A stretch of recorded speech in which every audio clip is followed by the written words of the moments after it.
Hello. Hello. हाँ हाँ हाँ, हेलो। नमस्कार सर, रिलायंस जियो से बात कर रही सर, सुभाष कुमार जी से बात हो रही है सर। हाँ हाँ मैडम, सुभाष बोलते हैं। जी, नंबर है 99 36 20 70 75 सर। आपकी जियो नंबर पे आउटगोइंग कॉल की सेवाएं समाप्त हो गई है सर। इस 70 नंबर पे आप 75 रिचार्ज 7 कब तक दहाई 5 करवाएंगे का ही। सर? हाँ 7 दहाई 5 का ही। हाँ 70 75 है मैडम जी, हमारे का भा।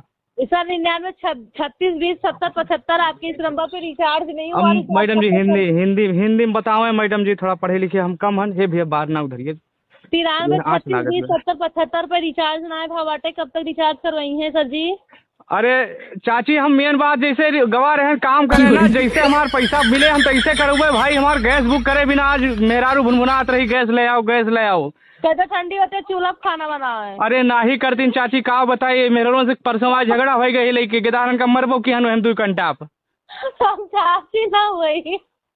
अच्छा तो भाभी